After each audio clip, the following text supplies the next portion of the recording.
जर तुमच्याकडे महाबळेश्वर फिरायला अर्धा दिवस कोणी दिला तर तुम्ही काय कराल? मी सांगतो की मी काय केलं, अर्थात आम्ही काय केलं. माझे मित्र पण होते माझ्यासोबत.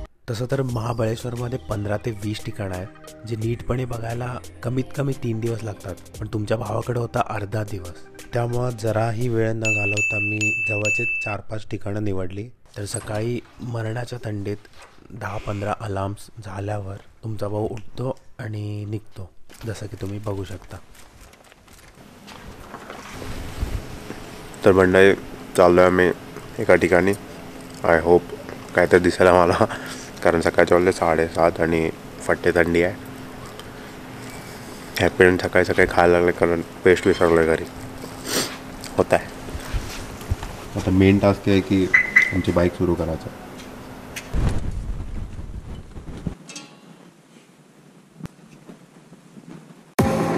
I'm running out of time, every day goes by so fast, and every moment counts, baby, I don't wanna miss a thing.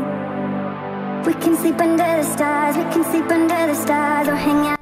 तर मंडळी, हा विल्सन पॉईंट ऑफ सनराईज आहे आणि नावाप्रमाणे सनराईज होताना इथं खूप छान वाटतं, पण तुमचा भाऊ सनराईज झाल्यावर आला आहे. पण ठीक आहे, जे आहे ते खूप मस्त आहे आणि खूप छान दिसतंय. ह्या पॉईंटला जर तुम्ही थोडंसं लवकर आलात सनराईजच्या वेळी तर हा पॉईंट थोडासा व्हॅलिड आहे. पण सनराईजला जर तुम्ही आलात त्याच्या आधी जी थंडी असते ती तुम्हाला बेअर करावी लागेल.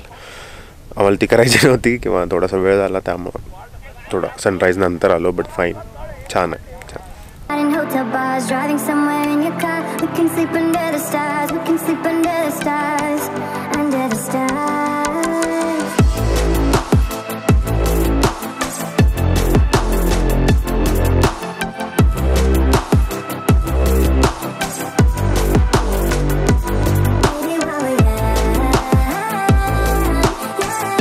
विल्सन पॉईंटनंतर डायरेक्ट गाडी टाकली मी लिंगमळा वॉटरफॉलला, कारण सगळ्यात जवळचा पॉईंट तोच होता.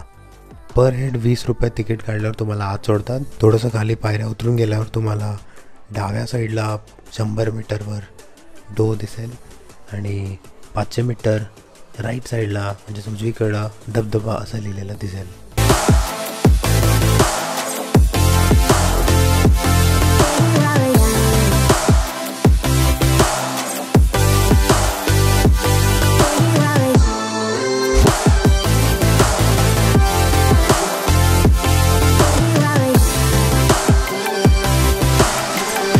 सकाळचे ऑलमोस्ट 9 वाजलेत आणि स्टील आत्ता टेम्परेचर आहे 14. Do believe it. सकाळी लिटरली 6 ते 7 टेम्परेचर होतं आणि जे शेतात पाणी सोडलेलं ते ऑलमोस्ट गोठलेलं, म्हणजे एवढा लेवलचं होतं. तर आत्ता आहे लिंगमळा वॉटरफॉल्सला. एकदम ब्युटिफुल असा प्लेस आहे. तर ठीक आहे, बघून घ्या.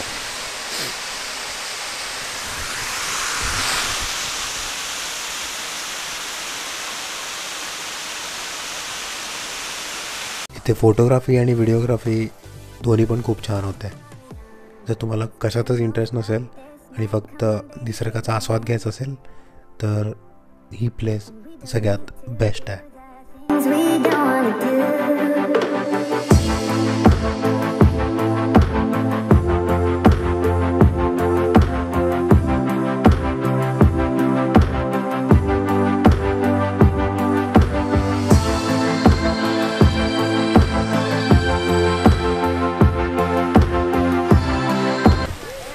ऑलमोस्ट 9 वाजून गेलेत आणि झालं आहे असं की आम्हाला आता चेकआउट करायचं. सो आम्ही इथनंच परत चाललो आहे, कारण तिकडून ऑलमोस्ट धबधबा दिसतो, पण तेवढा लांब जाईपर्यंत 15-20 मिनटं लागतील.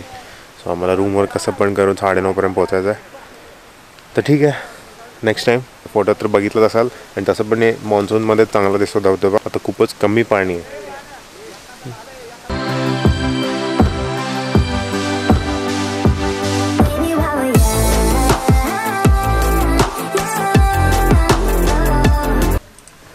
तर मंडळी, मी तसं तर दाखवणार नव्हतो, पण ठीक आहे तुम्हाला दाखवतो.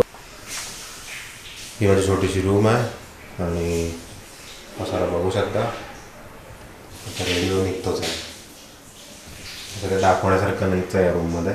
म्हणून मी कालच बोललेलो.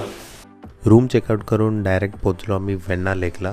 जर महाबळेश्वरला आलात आणि वेण्णा लेकला गेला नाहीत तर तुम्ही महाबळेश्वरला गेलातच का. इथं तुम्हाला घोडेसवारी आणि तलावात बोटिंग करायला मिळेल. इकडे ना घोड्यांची नावं पण खूपच अतरंगी आहेत, अगदी बाहुबलीच्या कट्टप्पासारखी.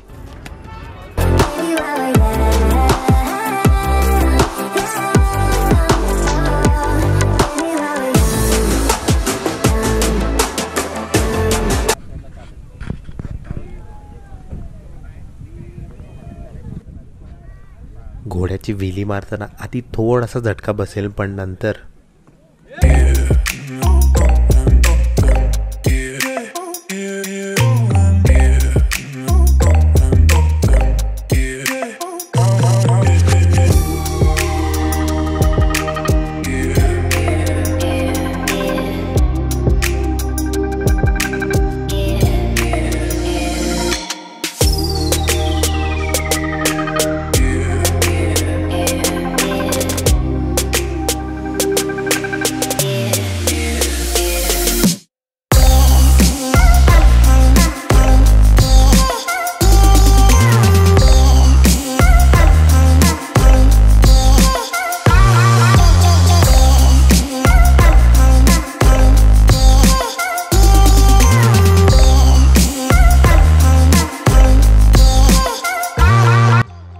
जाता जाता वाटेत मॅप्रो गार्डन लागतंय.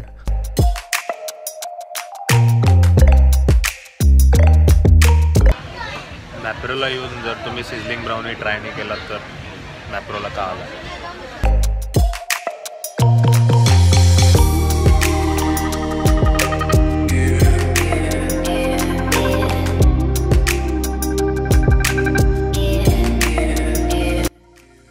तिथं मस्तपैकी खावा, रिफ्रेश व्हा आणि शॉपिंग करा.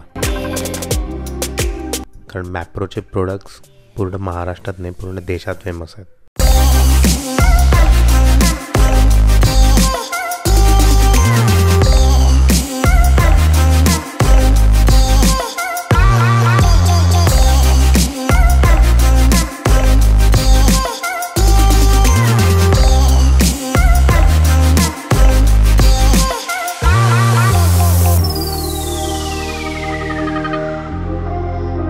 जाता जाता टेबल लँडवर थोडासा विसावा घेऊन डायरेक्ट मुंबईसाठी रवाना.